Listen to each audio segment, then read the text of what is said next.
Good afternoon, everybody. This is Wuglet from the Iron Oceans clan. I will be giving you a video tour of the Iron Port and all of the efforts that have gone into it by our community itself. So straight off the bat, we'll go ahead and check out the Krusty Tip Tavern. It's one of the main focal points of the center of the city. It is a tavern created by Aiden Pride and Tab Cthulhu, with a little bit of razzle dazzle by Fruity Sloot. You can see that we have some storage, the bar, a hearth, some seating, and a stripper pole, because, you know, strippers. Just be careful with the splinters. Moving forward, you have our city center, a marketplace, our armory built by Pete Southall. Moving down towards the refining area, I think we'll leave that area for last because it's my favorite. At the end of the video, you'll see one of our pride and joy builds in the Iron Port, which was built by Zavin and some friends, but we'll talk more about that in a little bit. Moving over here, we kind of have like some housing. We have a hotel bridged into another hotel built by Fruity Sloot. All of the streets, all of the buildings you see, everything is player built. We're moving into what we like to call Walmart. This is where Dan does all of his crafts. He likes to do weaponsmithing, armor smithing, and tool smithing. Namely called Walmart because of the shelving. Need a lot of storage to take care of all of that. And more just like refinery. There's some really good intricate detail upstairs. Kind of like on the veranda.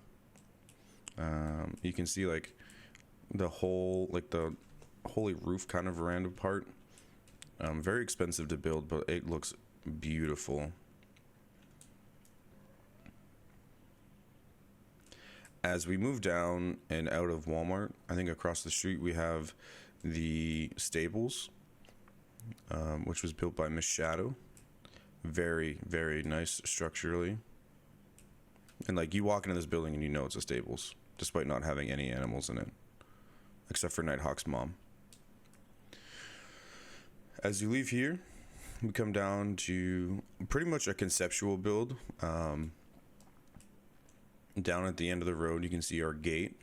You can start to see the start of like the blockhouse on top. But the whole wall concept was to see if we could build a wall and make it look good, and I think it looks phenomenal. This was led by Zavin.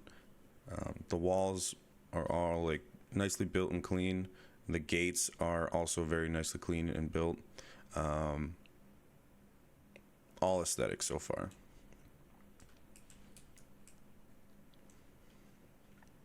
Moving back, we'll head over to the Pete's workshop, where he does a lot of his crafting and refining, and it's just a really unique kind of area. Very like open layout. So as we move back up, we can see a lot of public chests where people in the clan can take and bring him stuff to refine. As we move in, he has a lot of his wood crafting in this area. I think building as well. More storage, tons of storage, lots of room for activities. Brennan and Dale would approve, that's for sure. Whenever I see Pete, he's always standing right here doing some smithing. Probably blacksmithing, I think, is his little forte. But it's also a really nice cozy area that I really enjoy, so thanks, Pete. Over here we have the church that Pete built. The Pax Dei logo is also present. And as we walk in, we got pews. Pete built some pews, and then the preacher stand. Very, very nice build. Great job, Pete. As we come over here, I would like to do my due diligence and show Tab's apothecary. This is where she does all of her alchemy. Very aesthetically nice. And also has a really good view of the city from their roof. We can go ahead and check that out real quick.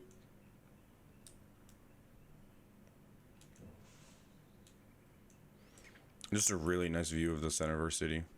Super appreciative of that. So great job, Tab. And now it's time for the pride and joy of the Iron Port. You gotta save the best for last, that's for sure. So as we move down into our clan industry area, on the left you'll notate a warehouse, and in this warehouse is where the clan works together to grab building materials, store building materials in tier 1 unrefined materials, which is just super important for any sort of building this size. Has a second floor for some more refined, maybe tier 2, tier 3 stuff, but also looks gorgeous.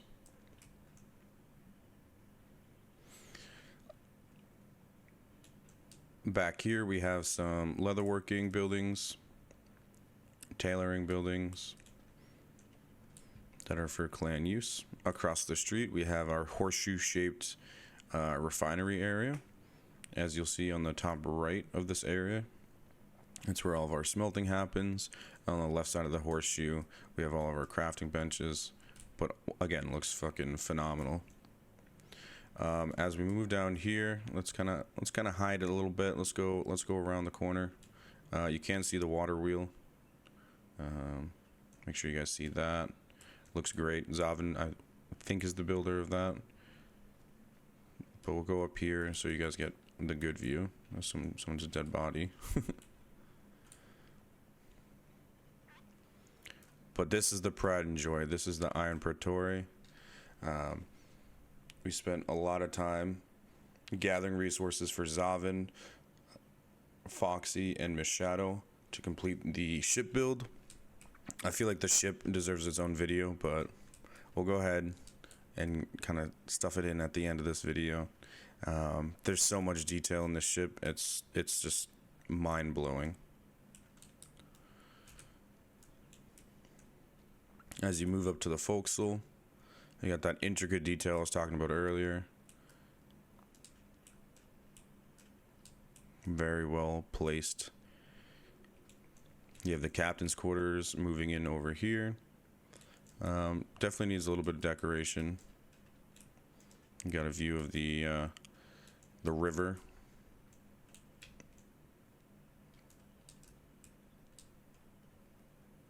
As we continue to move on, we can move up to the bridge or the pilot house, and you can really just see how massive this ship is by standing by the helm. One day we'll have placeable sails for aesthetics, and I cannot wait for that opportunity. But hey, thank you guys for taking a look at my video. If you enjoyed it, please take a moment to take a like, subscribe, and or leave a comment. Helps with the algorithm. Appreciate you guys, and you guys have a wonderful day. Thank you.